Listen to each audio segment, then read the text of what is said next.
안녕하십니까. 오늘은 우리들 아파트 현관문까지 파고든 기획부동산 형태 광고의 구별 요령과 그 실태 및 폐해를 제 경험에 비추어 말씀드리겠습니다.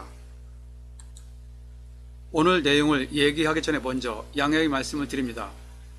오늘 말씀드리는 내용은 정상적으로 부동산 회사를 운영하시는 분들과는 전혀 관계가 없고 일부 기획부동산 형태로 회사를 운영하는 곳에 대한 내용이오니 오해 없으시길 부탁드립니다. 오늘 아파트 1층 게시판에 노란색 바탕에 빨간색 글씨의 전단지가 붙어있는 것이 눈에 띄었습니다. 광고의 주요 내용은 직원 모집, 주식회사 땡땡, 경매 초보자 대환영, 일비 8만원 지급, 연령 35세에서 60세, 근무시간 10시 30분에서 4시 30분, 각종 보너스 및 시상, 주 5일 근무, 부동산 경매 배우면서 일하실 분, 전화상담 대환영이었고 연락처로는 핸드폰 번호가 적혀 있었습니다. 눈썰미가 조금 있는 분들은 많이 보셨을 광고 내용이죠. 그리고 근무 조건을 보면 누구나 솔깃할 광고 내용입니다. 경우에 따라서는 남녀 주부사원 모집, 나이 무관, 퇴직자 환영, 월급 130만원에서 160만원 플러스 수당이라는 내용이 있는 경우도 있습니다.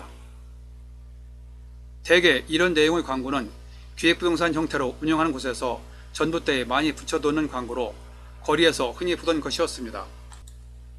한 달 전에도 저희 집 아파트 현관문 손잡이에 명함 크기로 기획부동산 형태의 광고지가 붙어있는 것을 보고 다소 놀랐었는데 오늘은 정식으로 아파트 관리사무소를 거쳐 직인을 찍고 A4용지 크기로 광고한 것을 보고 상당히 놀랐습니다. 그래서 예전에는 사람이 많이 다니는 혼잡한 거리에서나 볼 수 있었던 기획부동산 형태의 광고물이 이제는 아파트 주택가까지 파고든 것을 보고 좀 심각하다는 생각이 들어 본 유튜브를 만들게 되었습니다. 최근에는 이번 광고처럼 기획부동산 형태의 회사에서 과거의 부정적인 이미지도 바꾸고 업무 영역을 확대하기 위해 새로운 영역을 도입한 것이 바로 경매를 추구하여 영업을 하고 직원을 모집하는 경우가 많아졌습니다.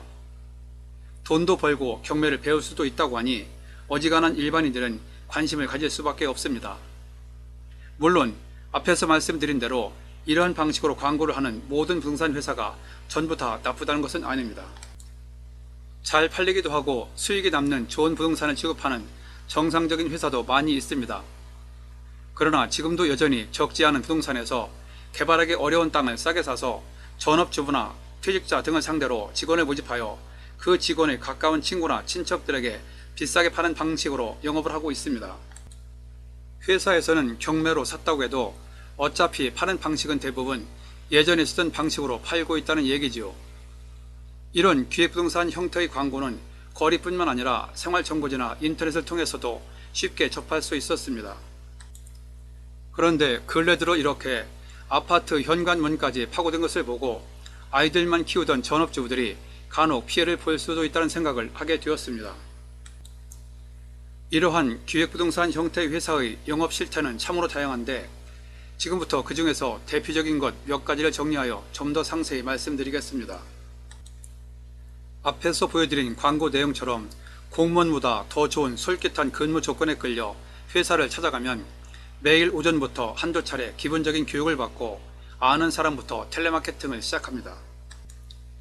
그러다가 어떤 경우는 일단 먼저 본인이 하나 사고 다음에 가까운 친구, 친인척, 여고동창, 계모임 등 지인을 통해 팔고 그 다음에는 고등학교, 대학교, 동문회 명단 등 각종 루트를 통해 연락처를 수집하여 전화를 겁니다.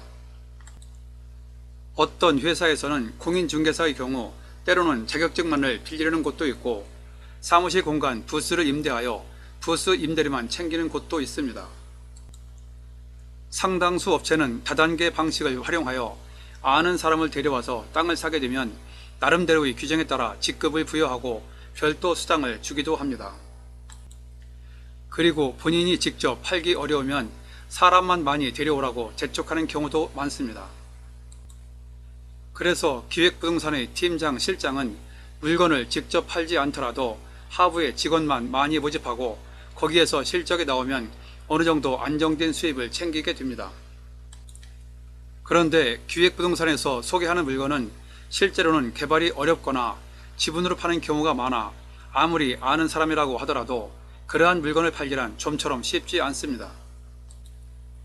하다 보니 월급은 받고 있는데 실적이 없는 경우 미안한 마음을 견디다 못해 아까 말씀드린 것처럼 본인부터 먼저 하나를 사는 경우가 발생합니다.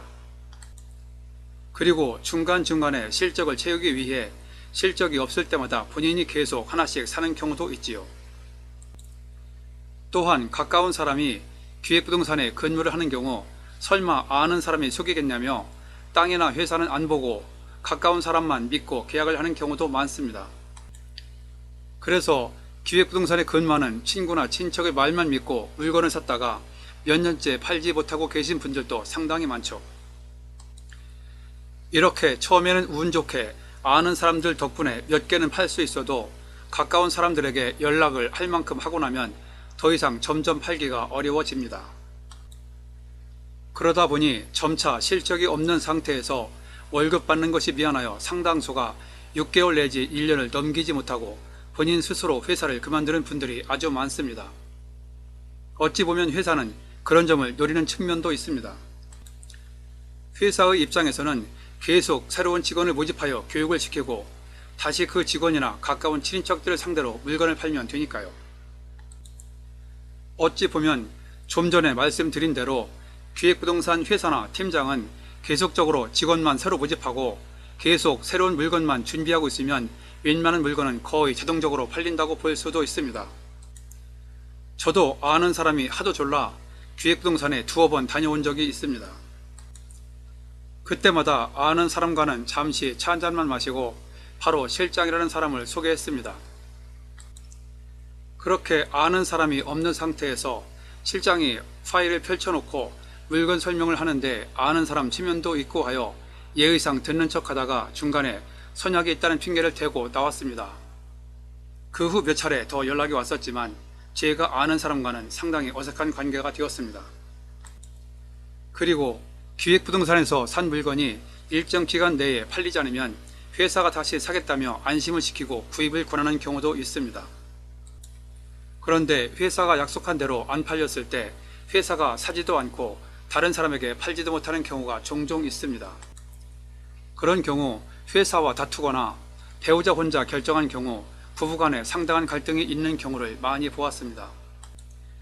그러나 한 번 판 물건을 회사에서 다시 산다는 것은 거의 실현 가능성이 없는 약속이라고 봐야 할 것입니다.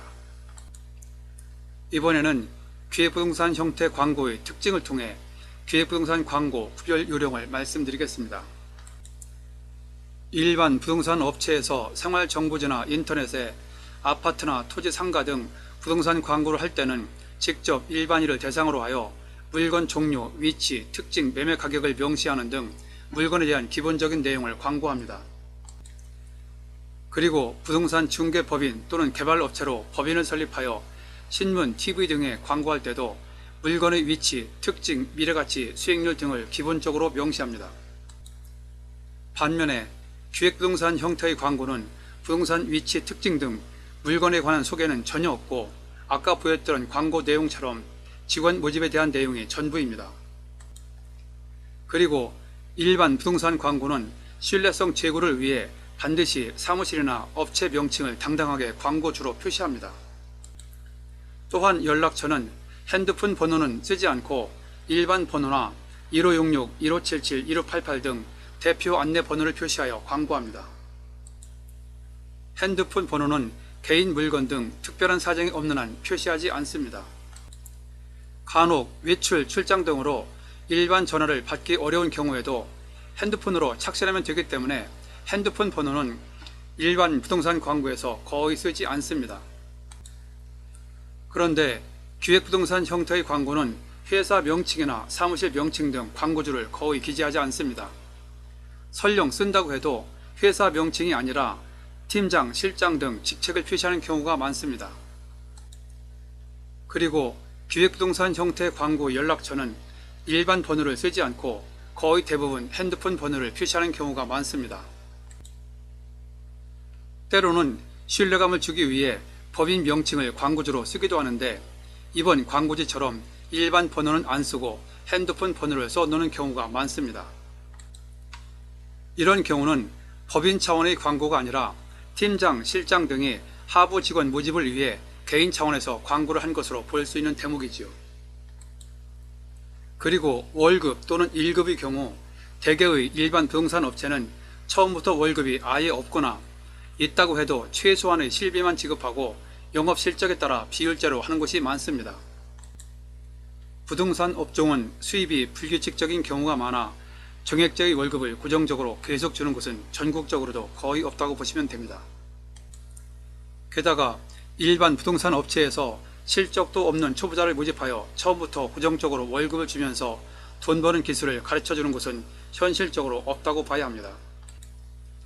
특히 경매 관련 업체에서 직원을 모집할 때는 기본적으로 경매를 잘 알고 경험이 있는 사람을 직원으로 뽑지, 경매를 모르는 사람을 채용하여 교육을 시키면서 월급을 준다는 것은 오너의 입장에서는 상상하기 힘든 내용입니다.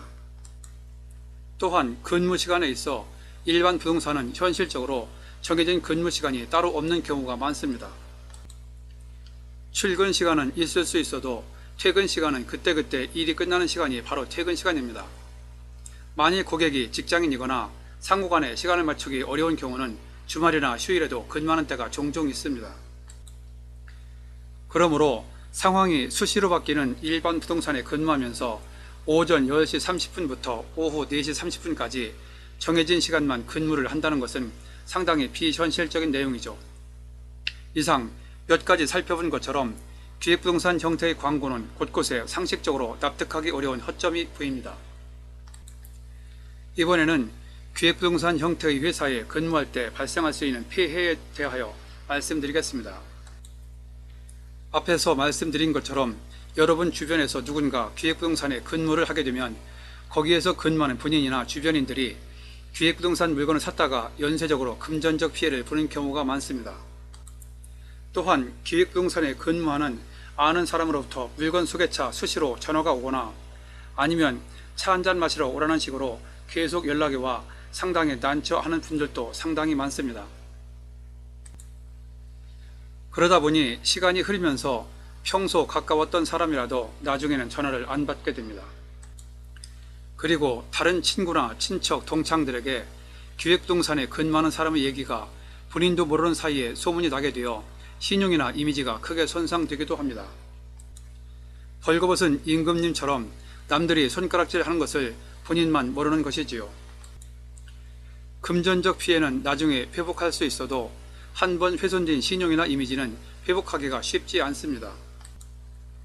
특히 안정된 직장에서 평생을 바치느라 사회 물정을 잘 몰랐던 어떤 퇴직자의 경우 이러한 피해를 잘 극복하지 못하고 심한 우울증이나 자살로 이어진 경우도 있었습니다. 그리고 전업주부로서 아이만 키우다가 기획부동산에 근무를 하면서 남편 돈, 친구, 친척 돈까지 끌어들였다가 잘못되어 가정 불화가 생기기도 하고 이혼을 하는 경우도 있었습니다. 참으로 서글픈 일이죠. 이처럼 기획부동산 형태의 회사는 어느 누가 봐도 관심을 가질 만한 근무 조건으로 특히 전업주부나 퇴직자 등 취약계층을 노립니다. 그러나 지금까지 말씀드린 것을 참고하여 조금만 관심을 기울이면 일반 부동산 광고와 기획부동산 형태의 광고를 구분할 수 있을 것입니다. 만약에 부동산을 통해 계속적으로 돈도 벌고 부동산도 배우고 싶은 분이 계시다면 처음에는 월급이 없더라도 가까운 곳에 있는 부동산에 자주 들러 친밀한 관계를 맺으면서 조금씩 경험을 쌓는 것이 바람직할 것으로 생각합니다. 그리고 경매의 경우도 복잡하게 많은 내용을 공부하지 않고도 몇 가지 기본 요령만 알고 있으면 누구나 쉽게 배울 수 있습니다. 그 요령은 조금만 관심이 있으면 얼마든지 무료로 다른 사람이 올린 유튜브나 제가 전에 올린 유튜브를 통해서도 충분히 혼자 익힐 수 있습니다. 부동산은 아는 만큼 돈도 벌고 재산을 지킬 수 있으며 남들에게 이용당하지 않는다고 생각합니다. 만일 현재 여러분 중에서 어떤 부동산 회사에 근무하고 있는 경우에도 지금까지 말씀드린 내용을 참고하여 이상한 점은 없는지 다시 한번 확인하시어 예기치 않은 피해가 발생하지 않기를 바랍니다. 오늘은 우리들 집 앞까지 파고든 기획부동산 형태의 광고를 구별하는 방법과 그 실태 등에 대하여 말씀드렸습니다. 본 내용이 여러분에게 도움되었다고 생각되시면 아래에 있는 좋아요와 구독 버튼을 눌러주세요. 좀 더 알찬 내용을 만드는 데 큰 힘이 됩니다. 참고로 구독은 무료입니다. 감사합니다. 그럼 다음에 또 뵙죠.